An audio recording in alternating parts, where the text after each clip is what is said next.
Maoist military operations key member దండకారణ్యంలో దయలేని దండయాత్రలను చేయటంలో టాప్ కేర్ హిడ్మా. అలాంటి హిడ్మా జాడ ఎక్కడా కనిపించడం లేదు. కారణాలేంటి?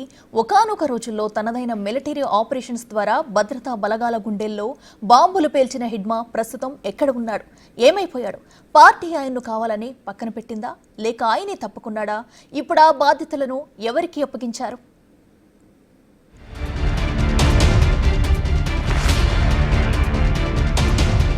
Maoist military operations active member Hidma Dandakaranya బలగాలను మట్టుబెట్టడంలో అత్యంత కీలకం.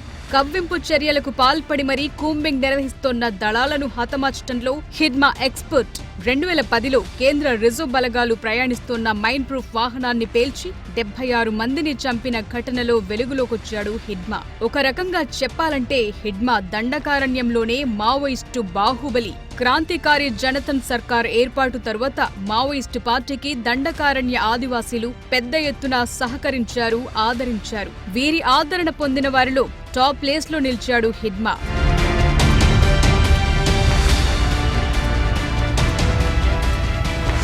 సుమారు 4 ఏళ్ల క్రితం తన సొంత గ్రామమైన పువ్వర్తి, జీనగూడ కీకారణ్యంలో కూంబింగ్ చేపట్టిన బలగాలను చుట్టుముట్టి 26 మందిని హతమార్చడంలోనూ హిడ్మాదే కీలక పాత్ర. ఈ టైంలో ఒక జవాన్ని కిడ్నాప్ చేసి ప్రజా కోర్టులో ప్రవేశపెట్టగా స్థానిక జర్నలిస్టులు చొరవ తీసుకోవడంతో అతన్ని ప్రాణాలతో వదిలారు. బస్తర్లో అయినా ఇతర ప్రాంతాల్లో అయినా ఆపరేషన్ ఎలాంటిదైనా సరే అది విజయం సాధించాలంటే హిడ్మా హ్యాండ్ పడాల్సిందే.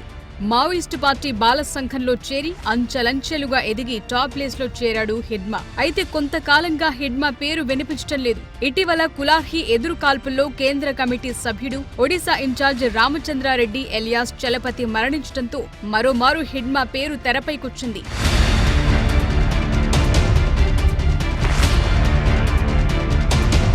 కేంద్ర మిలిటరీ కమిషన్ ఇన్ఛార్జిగా ఉన్న హిడ్మాకు సెంట్రల్ కమిటీలో ఎలాంటి బాధ్యతలు అప్పగించడం లేదని తెలుస్తోంది. కేంద్ర కమిటీ కనుసన్నల్లో వ్యూహరచన చేసి బలగాలపై దాడి సమయంలో మాత్రమే హిడ్మా సేవలు వాడేలా సమాచారం. అంతేకాని మిగిలిన విషయాల్లో హిడ్మాను పక్కకు తప్పించినట్లుగా భావిస్తున్నారు. దానికి తోడు చలపతి ఎన్కౌంటర్ తరువాత రక్షణాత్మకంగా వ్యవహరించడంలో హిడ్మా వైఫల్యం చెందాడని, కేంద్ర కమిటీ సభ్యుడిగా ఉన్న ఆయన్ను ఆ బాధ్యతల నుంచి తప్పించారన్న ప్రచారం సైతం సాగుతోంది. ఈ విషయం ఛత్తీస్గఢ్, ఏపీ, తెలంగాణలో హాట్ టాపిక్ గా మారటంతో హిడ్మా పేరు మరోమారు తెరపైకొచ్చింది.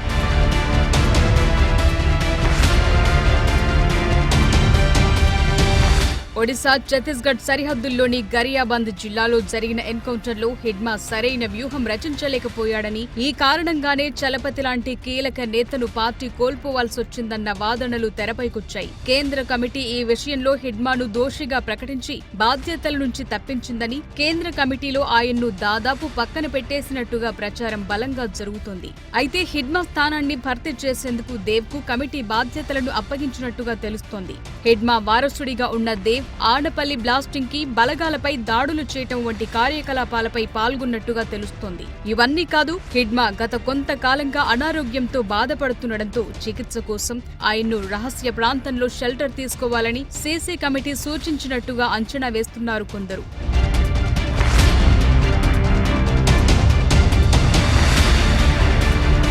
గతంలో హిడ్మా అనారోగ్య సమస్యల గురించి వెలుగులోకొచ్చిన పార్టీ మాత్రం అధికారిక ప్రకటనలేవీ చేయలేదు. దీంతో హిడ్మా కీలక ఆపరేషన్లలో మాత్రమే పాల్గొంటాడన్న ప్రచారం జోరుగా సాగుతోంది. అనారోగ్య సమస్యలతో హిడ్మా పార్టీ లక్ష్యాలకు దూరంగా విశ్రాంతి తీసుకుంటున్నట్లుగా సమాచారం.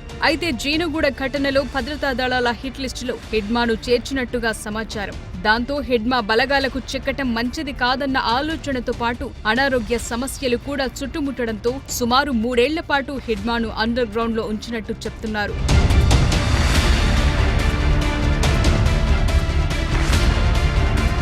ఒకవేళ హిడ్మా పార్టీ కార్యకలాపాల్లో యాక్టివ్ రోల్ ప్లే చేసినా పార్టీ పెట్టుకున్న ప్రధాన లక్ష్యాలను ఛేదించడం వరకే పరిమితమవుతాడని తప్పించి ఇతర పనులకు ఆయనకు సంబంధం లేదన్న వాదనలు సైతం వినిపిస్తున్నాయి. ఓవరాల్ గా హిడ్మా ఎక్కడ అనే ప్రశ్నకు సమాధానం తెలియాలంటే కేంద్ర రాష్ట్ర కమిటీలు ప్రకటించే వరకు ఈ ఊహాగానాలు తప్పవని అంచనా వేస్తున్నాయి దండకారణ్య వర్గాలు.